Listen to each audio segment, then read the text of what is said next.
ESPN 94.1 FM and AM 930 present The Drive.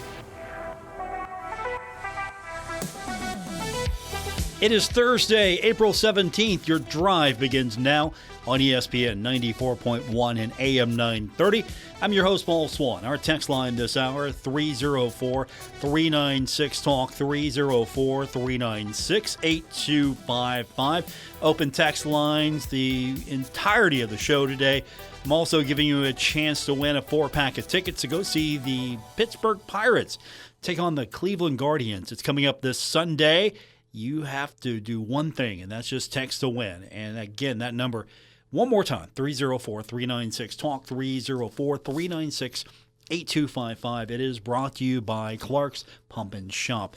Baseball action last night. The Pirates got the win over the Nationals 6-1, and then did it again today. Pirates win 1-0. Game earlier you heard right here on ESPN 94.1 and AM 930.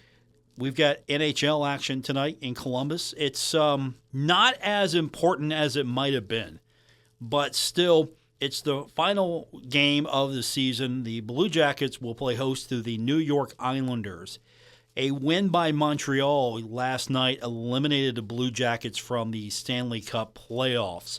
So, finishing out the regular season, but a lot of progress for the Blue Jackets. So this still should be an interesting one tonight. And, of course, baseball action and softball action across the board. Marshall Baseball is opening up a 3-game Sun Belt Conference weekend series. Starts tonight, 6 o'clock, at number 21 Coastal Carolina. Also, Friday and Saturday for this series. And then Marshall Softball is home this weekend, playing host to Coastal Carolina. That's Sun Belt action. That is starting tonight at 6 o'clock at Dot Hicks Field. 24th ranked West Virginia beginning a home series in the Big 12 with Cincinnati. That is tonight, 6:30 in Morgantown. And, of course, a lot of people still talking about that Marshall-West Virginia baseball game. It was close. It shows that there's a lot of progress for the Thundering Herd. Greg Beals has really illustrated that this team is close, and hopefully this is the beginning of Marshall being a real competitor in the Sun Belt. Of course, West Virginia real good right now in baseball. So football is probably where our focus is going to be for the rest of the show today. And the transfer portal, we're trying to keep a track of it. There are a lot of names you look at and you go, okay. And there are some names you go, okay, hate to see that player go. So we'll open up the text line for you. I'm going to give you a chance to talk a little bit about the transfer portal. And what I'm asking you is, as a fan, if you're listening to this show, you're a Herd fan, you're into Marshall football a lot. So as a fan, when you look at the transfer portal right now, biggest disappointment, the player that Marshall couldn't retain. You look at that player and go, wow, it had been great to Marshall could have had that player stay. And then which player are you most excited for coming in? And yesterday you might have said Zay Turner Bradshaw, picking him up, Ahmed Bradshaw's son, committing to the Thundering Herd. And so he might have been the big surprise for you, or at least you've been happiest about him. But Zah Jackson, Huntington High, committing. Of course, he went to WVU, signed with the Mountaineers, and then roster shakeups there. Of course, you have Rich Rodriguez taking over the program, and there's going to be roster limits and shake up here or there, and Zah Jackson finding himself on the outside looking in, and Marshall made an offer, and he said yes, and he is committed to the Herd. So Zah Jackson going to be playing for the Thundering Herd, and that's one of those that I'm happy that Marshall was able to get. You have a kid that, honestly, you should have never let him get out of Huntington. All the best talent in Huntington, at Huntington High, you should be on them nonstop. Now, if those players go elsewhere, that's fine. There are some great opportunities out there. There are some quality Division I players coming up the next few years at all the major high schools, not just Huntington, Cabell Midland, Spring Valley. We can talk more and more. But those are the schools that you might have the best chance of getting a player from. You know, you could reach outside a little bit more. You could go up the Hurricane. You could go maybe across the river if you're a West Virginia person and you're like, well, hey, don't forget there's Ashland Iron. You know, there's a circle. You want to try to keep as many kids in that circle as you possibly can that can help Marshall. But that was one that I wasn't disappointed for him. I was disappointed that Marshall wasn't able to get him originally. And so Za Jackson, and I was a fan, Huntington High kid, goes up to WVU, and he gets cut by West Virginia after spring practice. And so he enters the portal. Obviously, you have a coach in Tony Gibson. He's wanting to build the program. And in this transfer age, every year you have to build the program. But here's a young man that a lot of people watch for years on Friday nights, now signing with the Thundering Herd, and I think he'll do well. He will do well with Marshall. He was offered originally from the start. He was offered, but he got some Power 4 offers, eventually signed with West Virginia. He had on his list Liberty, Mississippi State, North Carolina State, some offers from Appalachian State, Toledo as well. And so he looks at NC State. Then West Virginia got in the mix. He committed last year, and you're thinking, okay, great in-state product, good get for West Virginia. And then coaching change happens. Transfer portal opens up. Cut after spring, cutting the roster down because, again, there's going to be new limits. And so there were at least 20 players removed from West Virginia's roster, and Za was one of them. Hopefully, he'll have a great career at Marshall University. That's what we're all hoping. And I'm hoping that maybe a couple more Huntington High players will follow suit and take a more serious look at Marshall University. Obviously, you want to take all the opportunities you can get and take those Power 4 visits. But at the end of the day, you look at some of the schools that were after him, and each has its own advantage. NC State, obviously, that's going to be worth taking a look at. Mississippi State, sure. Appalachian State, Toledo, unless you just want it out, I don't know if you take those offers over, say, Mississippi State or North Carolina State. Liberty, I'm not sure if I take that offer. But then again, yeah, they're doing good things. They're winning. It might be attractive to a lot of players. It isn't attractive to me. I shake my head at Liberty and Conference USA on that one. But still, they're putting a lot of money into the program. Got to play against high-quality caliber opponent. They won their shot, having that outstanding season, and got really embarrassed. But if you're looking at all those offers, it made sense for him to take West Virginia. Now, he's no longer a Mountaineer. He's going to be playing for the Thundering Herd, and I think Marshall's all the better for it. So he's probably the big one for me. And I'm sure as a lot of you are excited about, he's a former Huntington High standout. And if that doesn't get you excited, I don't know what does. It's always great to have the local kids. You want the very best local kids you can get. And right now, I think he probably tops the list for me as probably one of the best local kids you could get. So the text line is open, 304-396-TALK, 304-396-8255. Most excited for in the transfer portal, most disappointed over leaving and going into the transfer portal, and who's out there that maybe you follow college football, you follow the transfer portal, and there's a kid out there, and you think, wow, what if Marshall could get that kid? Who's out there for you? So I'll open that up for you right now, 304-396-TALK, 304-396-8255. When we continue, though, I want to take a different turn. You've seen the interview by now. Taylor Kennedy had a sit-down with Marshall football coach Tony Gibson, and the topic of playing WVU came up. And if you haven't seen this interview, it's a good interview from Taylor. Coach Gibson wants to play West Virginia. He's been on both sides of this now, as a WVU coach and now as the coach at Marshall University. Is there a chance that Marshall and WVU can figure it out, put everything aside, and play this football game? And do the fans want this game? As a Marshall fan, do you want this game? As a West Virginia fan, do you want this game? 304-396-TALK, 304-396-8255. More coming up on today's edition of The Drive on ESPN 94.1 and AM 930.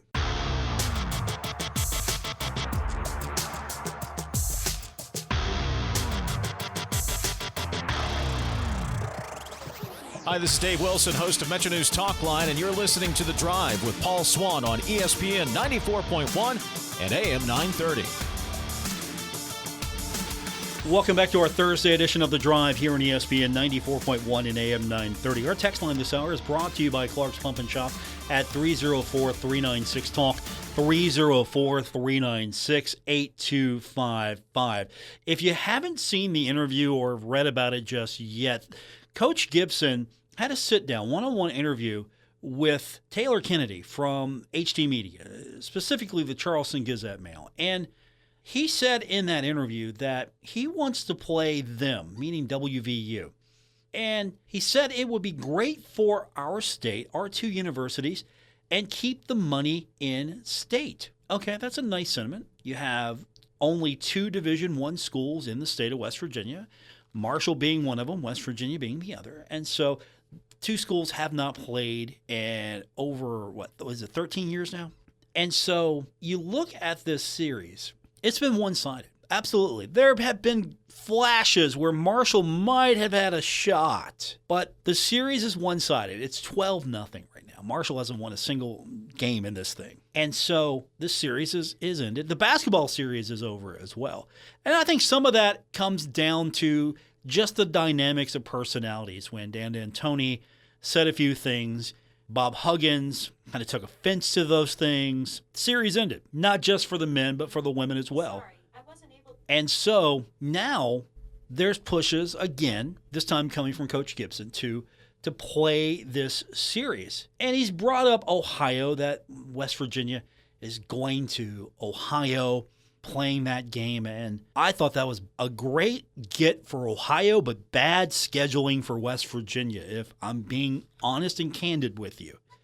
There is no way West Virginia should have taken that game. And so if I'm being intellectually honest, Marshall wants a 1-for-1. That's known. I don't know if that still stands with this current administration, but it's been a push for a 1-for-1, a home and home. West Virginia might do a 2-for-1. Might. But unfortunately, the dynamics of the new landscape here is you don't see too many Power 4 schools, even of West Virginia's stature, making those road trips to group of 5 schools. It's just the scheduling dynamics have changed anymore. And so the push for Marshall to play this game, or at least in football, is it just, let me put it to you this way. Is Coach Gibson playing to the audience? Is there a real desire for Marshall to play West Virginia? And is this the right way to go about it? I know Bob Pruitt was antagonistic in his desire to play this series and to play it every year. And that rubbed a lot of fans on the other side wrong. You have those that will say, hey, look, I like WVU, and when the two aren't playing, I'll root for Marshall. I don't know if the other can be said, to be honest with you, but you do have people that support both. You have people that have gone to school to both. And so my question to you is today, is it a game that you want to see played in football? Should that series resume? Should the series resume, and should it be on equal footing? Or should West Virginia just continue to ignore Marshall? Kick rocks, Herd. Should that be the attitude? Now, they do get along in certain sports. Soccer, it's a great series. Conference helps that. They've played in tennis. Baseball, it works out. Marshall is competitive in that series to some degree, and maybe we'll get better. And you can do that. In baseball, you can do a series. You can do that. It's fine. In football, it's completely different. So is this a series you want to see the Herd pursue, or are you even interested in this anymore? And if you're a West Virginia fan, why do you want to see Marshall play West Virginia if you do? And then why do you not want to see Marshall play West Virginia? I want to get more of your feedback on this today. I want to hear from you, because I hear what a lot of people are saying. Oh, it's not a rivalry. And that's a point of view. That's a perspective. How many Marshall fans are talking about West Virginia? Here we are. We're talking about it today. How many West Virginia fans are talking about Marshall? I don't think social media counts, because that's just an echo chamber of trolls sometimes. So I don't think that counts. In everyday lives, how many people are going, man, I wish Marshall would play West Virginia on this side of Charleston, and how many on the other side of Charleston are going, don't care. So I want to get your feedback on that. 304-396-TALK, 304-396-8255. How does it benefit West Virginia is the argument. How does it benefit Marshall? And is it a one-sided benefit? Because if Marshall wins, that game will, trust me, that game will be echoed forever. I remember, and this dates me a little bit, you remember when Marshall played West Virginia? It was Marshall's first game in Morgantown since becoming 1A. You remember this? And Marshall led that in the third quarter. I can remember seeing Herd fans with hats with that score, not the fourth quarter score, the third quarter score. Do you remember that? I mean, Marshall played a competitive game. It was really a good game. Unfortunately, the Herd lost. But if you look at that score and take it in the third quarter and put it on a hat, what does that really mean? I mean, seriously, what does that, and I looked at that and I saw, and I'm with you. I was excited to see the two play. It was Marshall's, reintroduction, pardon me. It was Marshall's first 1AA to 1A game. And so I get that. I get the excitement for a lot of Herd fans on that. But at the end of the day, if you look at that box score, and the thing that you remember is that Marshall played a good game. Marshall would then go on to have a really good year. And I thought Marshall had some tremendous success with that run in the Mid-American Conference. And then it started to all fall apart toward the end, and then with Mark Snyder coming back. And it took a while for it to pick back up. But I think what soured a lot of people on that series as well was, you had Joe Manchin get the two athletic departments together, the athletic directors, put them in a room and pretty much get this done. Make this deal, get it done. And that did not really sit well with a lot of people. It felt forced. And of course, there's just the whole idea of, I don't think the two fan bases collectively just like each other. Not as in we want to get after you. It's we just don't like you. Now, day to day, individually, hey, we all know that person who's a fan of whatever school. But collectively, as a hive mind, it's just there's just two sides that I don't think people realize not getting together anytime soon. And so, is it something that could happen or should happen?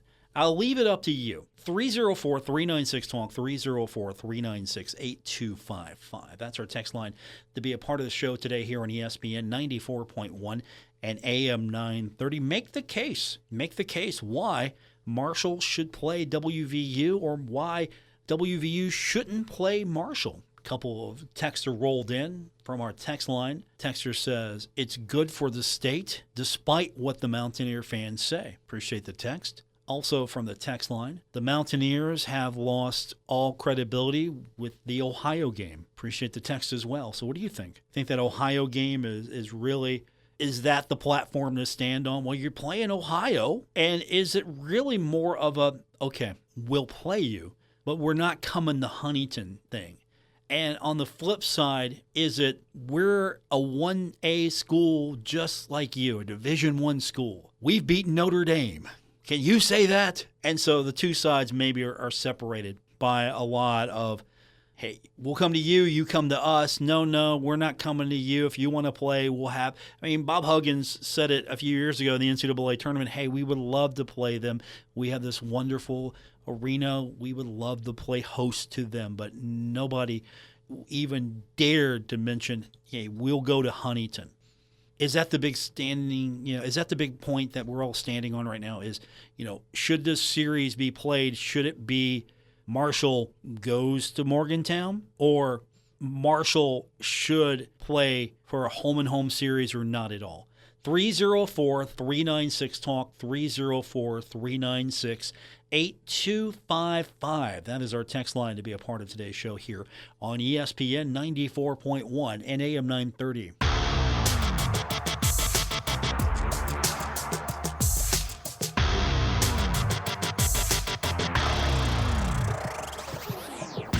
Listening to The Drive with Paul Swann on ESPN 94.1 and AM 930.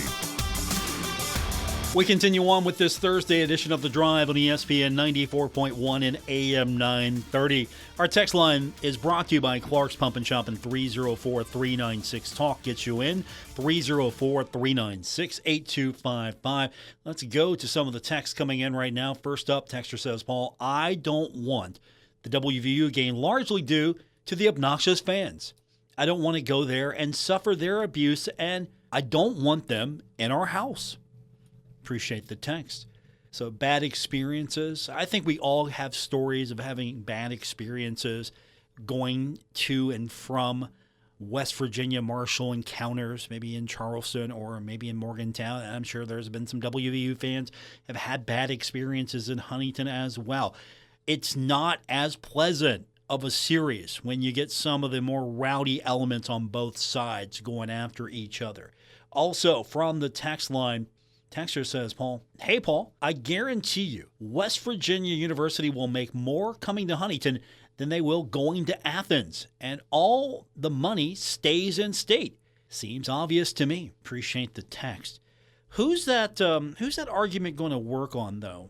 For West Virginia, I'm sure the feeling is, well, we don't care. We're not here to subsidize Marshall. That seems to be the attitude, that Marshall's a drain on the state, and West Virginia isn't as far as the athletic departments are concerned.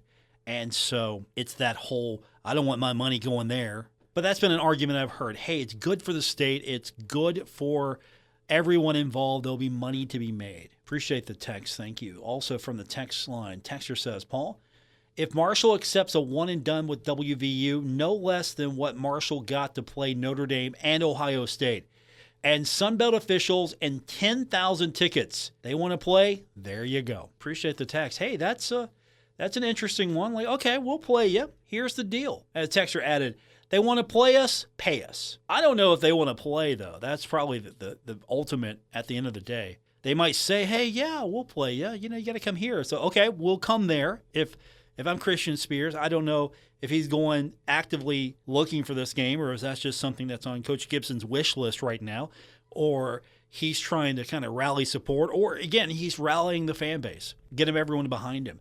But is that an offer that West Virginia would take? Like, okay, we'll play you. We'll be done with this. One and done. The same amount of money that Marshall got to go to Notre Dame and Ohio State. Sunbelt officiating and 10,000 tickets. 10,000 tickets. So at least there's a good core of Marshall fans in the stadium. You think that will fly? That's an interesting proposal. From the transfer portal we go. Texter says, Paul, I hate to see Chuck Montgomery leave, but excited about Evan Ferguson transferring in. As for Marshall, West Virginia playing in football, I would love to see it, but I got to where I don't care. And WVU will never play, and the state caters to them. All right, appreciate that text as well.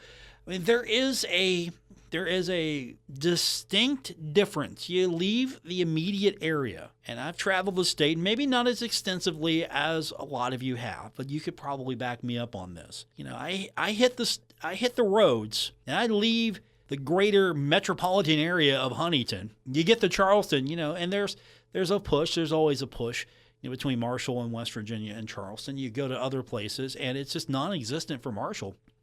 Deep in the state of West Virginia, especially you head north, it's non-existent. Southern West Virginia, I don't know if it's as existent. I don't see that many signs. I took a trip not that long ago down the turnpike, and I didn't see signs of Marshall anywhere. I was it. I was the sign of Marshall. But there was a lot that you could see in the state that doesn't reflect there's two Division I schools. The branding, the imaging, the entire culture of the state, it seems to be more geared toward the named University of West Virginia, and that's going to be an uphill battle that Marshall has to fight. And I really like what Brad Smith is doing. He is building Marshall into a strong academic institution. He is building the university up by offering new and exciting and needed course study, new developments, cyber tech, the business school, advanced manufacturing, everything that the university can excel at. And I would argue with you that you build the university up that way. Make Marshall University stand out on its own academically, and I think everything else will follow. It's going to be a hard journey. You're not going to really go down that road and win the hearts and minds of a lot of people. You'll never control the northern half of the state. I think you should fight for every piece of ground you possibly can as a university, making sure that Marshall has a presence in every part of the state as possible, including the southern half of the state. That's where I would start. I wouldn't worry about, oh, hey, we got to make sure that football has a presence in the South. No, I would make sure that Marshall University as an institution would have more of a presence. You want to be more than just a regional university. You want to be known as a national leader. You want to be known as a state institution. Well, you got to continue to build and do those kind of things. And I think athletics will benefit from that. This is the one time where I think athletics will benefit more from the university growing across the board than the athletic department growing and towing the university along with it. I could be coming at this from a completely different angle than you, but that's where I'm at right now. 304-396-TALK, 304-396-8255. More on our text line when we continue. Brought to you by Clark's Pump and Shop on this edition of The Drive, ESPN 94.1 and AM 930.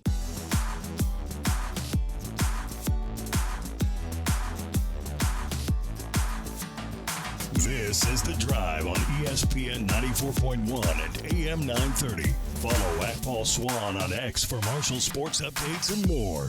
Welcome back. It's our Thursday edition of The Drive here on ESPN 94.1 and AM 930. Our text line is still open. It's brought to you by Clark's Pump and Shop. It's 304-396-TALK, 304-396-8255. We've opened it up for several things today on the line. First up, transfer portal. Most disappointed moment right now in the transfer portal for you. The player that went in that you said, oh no. Also, which player that was announced committed coming in from the transfer portal are you most excited about for the Thundering Herd? And is there someone that's out there that has entered the transfer portal that you know that you think, wow, wouldn't it be great if Marshall could get that player? And so I'll leave that one to you. I'm going to give that one to you. That's your assignment. 304-396-TALK, 304-396-8255. And then it seems to be becoming a debate again between fans that want to see Marshall play West Virginia and West Virginia fans mostly saying, no, we don't want that game. Of course, these are comments from Tony Gibson. I don't want to say he's doubling down, but he was in an interview with HD Media talking about it, and it came up, and he believes that Marshall and West Virginia should be playing each other in football every year. And he wants to see the game, and he said he understood he was on the other side of it, and he alluded to the fact that the big thing is you don't want to be the first one to lose to Marshall. Do you think that this game should be played? Or is this just right now, I don't want to even say he's just playing to the audience at hand. You know, it's just this wishful thinking. He'd like to be the coach that goes up to Morgantown or here in Huntington and gets that win over WVU, a program that he was a coach at formerly as well. So is that something that's maybe on his bucket list? Like, hey, I think that'd be great for the state. I'd love to get the Herd that win. That's something that, really Herd fans have wanted forever, to have that game, to have that win. Or is that just, hey, let's get the Herd fans excited, let's get them riled up, let's get them ready to go, and yeah, I'll play WV, I'll play anybody, anytime, anywhere, let's go. Well, he didn't say that. I'm probably putting words in his mouth right now, to be fair. Texture says, Paul, all talk. But that's good. Tony and Rich aren't Mr. Gibson or Mr. Rodriguez yet. All right, I like it. Appreciate the text. It's Mr. Rodriguez for me. I'm a Marshall guy. I don't know if he's gonna let me call him Rich. Hey, Rich, Tony. He might let me call him Tony. I'm gonna call him Tony one time instead of Coach. I'm gonna say Tony. See if I can get away with it. You think this is all talk? Honestly, you think this is just talk? It's something to kind of build some anticipation, build some interest. I've seen the arguments, and again, we're just talking right now. I'm I'm not taking sides here. We're talking, but I've seen the arguments where a lot of people have said, and again, all of this is anecdotal, that maybe WVU is either afraid to play Marshall because there's nothing to gain and everything to lose from this series.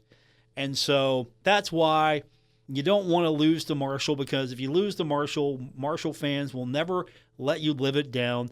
Also, you might lose some ground in recruiting. And honestly, I think it's too soon to be talking about this. I'll take that stand right now. It's too soon to be talking about Marshall and West Virginia. How does Marshall benefit West Virginia other than it's an in-state game? How does playing a middle-of-the-road Big 12 team benefit Marshall? You're going to play Georgia. You're going to get paid well for it. You played Ohio State. You got paid well for it. You went to Notre Dame. You got paid well for it, and you got the win. You have Virginia Tech as well. You have other options and other programs. In the future, I don't anticipate too many Power 4 schools making trips to G5 stadiums. It's going to be rare, and it's going to be more the exception than the norm. And so with the super conferences and how competitive those schedules are, and how you need to maximize every out-of-conference game you can, and that includes maybe seeing more of the FCS schools playing those power programs. You play one of those, you play what you want to call a G5, you play that game at home, and then maybe you play a different power conference opponent. But at the end of the day, you're going to see this playoff structure and this playoff seeding dictate what these schedules will look like in the future. And you've got to win. You got to win your conference. That's the first thing. You got to win your conference to even have a chance at that. And so if I'm Marshall, I'm focusing on winning the Sun Belt. I'm focusing on putting together a schedule that will allow me to get that. I don't want to even call it the G5 bid, but I'm wanting to build my schedule and build my resume to the point where I'm the team that's getting in. And then we can talk about building some consistency here. If you're a program that can consistently get in to the playoff from the G5, then you got a little bit to work with here. That is something that I would look for. And again, this is all long term, but at the end of the day, the vibe I get from a lot of people is I don't want to play them because of, and it's usually fan related. It's usually there's an arrogance about one another. I mean, I've heard that, anecdotally as well from a lot of people. That those guys are just plain arrogant. Delusions of grandeur is what I'm hearing from some of you about West Virginia. And on the other hand, West Virginia has nothing to gain and everything to lose. And so they want to hang on to their spot right now. Both programs are in situations where you got to do a little bit of a rebuild. Marshall needs to do a rebuild because of the transfer portal, and Coach Huff left, and a lot of players went with him. And for Marshall, you got to focus on that, whereas West Virginia, you bring in Rich Rod for the second time to kind of clean up the mess that Neil Brown created. And the fact that West Virginia just not had the success that it thinks it should in the Big 12. It has not been a dominant team in Big 12 play consistently. And so there's a lot that needs to happen. Can West Virginia be a national championship contender? They think so. Can Marshall build the program to the point where it's getting into the playoff on a regular basis? Well, that's the hope. Why are we doing this if you're not trying for that goal? That does it for this edition. Thanks for tuning in, everyone. I do appreciate it. Back with you tomorrow here on ESPN 94.1 and AM 930. You can find me on X at Paul Swann. If you've got comments about today's show or anything that you heard on previous shows, which you can also go and get on our podcast, that's available on Apple Podcasts, Spotify, or just wherever you get your podcasts. Have a great night, everyone.